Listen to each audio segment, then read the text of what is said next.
English Everywhere with Alberto Alonso. Join me as I teach you English everywhere.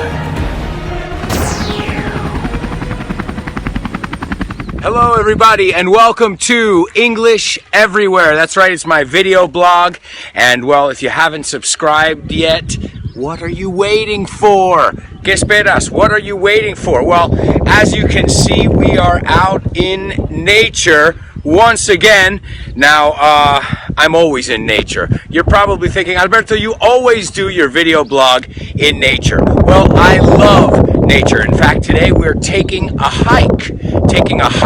Now, to take a hike is hacer senderismo. It's called hiking. And as you learned in other videos, we like to go hiking. And I like to go hiking. It's really good exercise, and you get to see these beautiful views as well.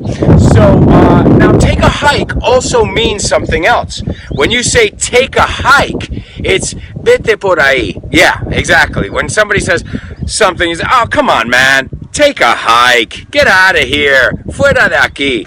Right? So now some people like hiking. And I guess if you don't take it as seriously, if you don't have hiking boots and all that, maybe some people could consider it just taking a walk or taking a stroll. Another way we say that. Now, usually if you take a walk or you take a stroll, you usually don't break a sweat, right? No empiezas a sudar. But if you're hiking, it means you're usually trying to get some exercise as well. And, well, they say that walking is great for you, and especially when you're breathing in this fresh air. Now, right now we are in a valley, un valle, and it is absolutely breathtaking. It is beautiful. We're here and we're camping for the weekend. Now remember, this is a big mistake that people make when they're speaking English. They say, I'm going to a camping. And it's not called a camping, it's called a campsite. A campsite is where you put your tent, and a campground is usually the whole area, right? So we have a campsite at the campgrounds, right? Not a camping. But again, we use go, to go camping, right? Hacer. You guys say hacer, the same thing. Hacer snow, to go snowboarding, to go hiking, right? We always use that with activities. And since on this blog, we do a lot of different activities, well, you can expect to see that structure quite a lot. So we're taking a walk through the mountains, breathing in the fresh air. Now, breathe versus breath. I want to look at this for a second here. Breathe is a verb. It finishes with the letter E. Breathe. I'm breathing, inhaling and exhaling. I'm breathing in the fresh air, right? Now that's breathe. Now, if it's cold outside, you can see my breath.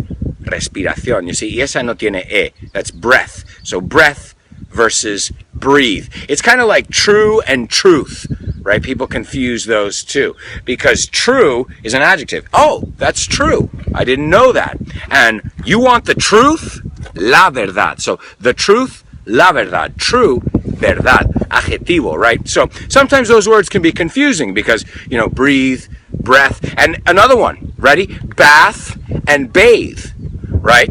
Bathe es bañarse. Termina con E. Bathe, right? Bañarse. And bath es la bañera o un baño. But a good way to remember that is, ¿dónde está la bañera?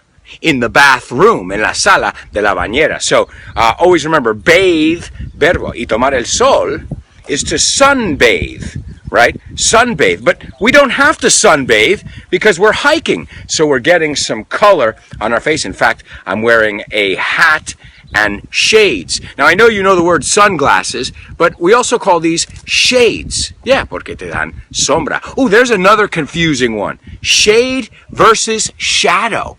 Now, I'll tell you this one. A shadow is usually cast by a person, by an object. And the shade is the area in general, right? That's the shade. So when you go to the beach, maybe you're looking for the shade, right? When you're walking your dog down the street and it's a hot day, the dog is looking for the shade. But you can see the dog's shadow, So usually a shadow is identifiable. It belongs to a person or a thing, right? When really, though, the shade is a collection of shadows, right? The shade is created by buildings, the shadows of buildings, right? The shadows of the mountains. But when we're speaking in general, it's called the shade.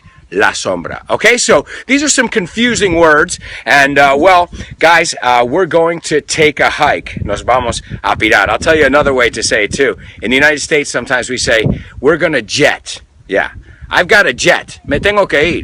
También significa tengo un jet. Which one do I mean? Well, I've got a jet. We're going to take a hike. Thank you so much for tuning into the blog. I hope you learned some stuff, and we're going to enjoy the fresh air. We're going to breathe in the fresh air. Remember to leave your comments, feedback, anything you guys want to see in the future, and we'll make it happen. Thanks for tuning in. Ciao.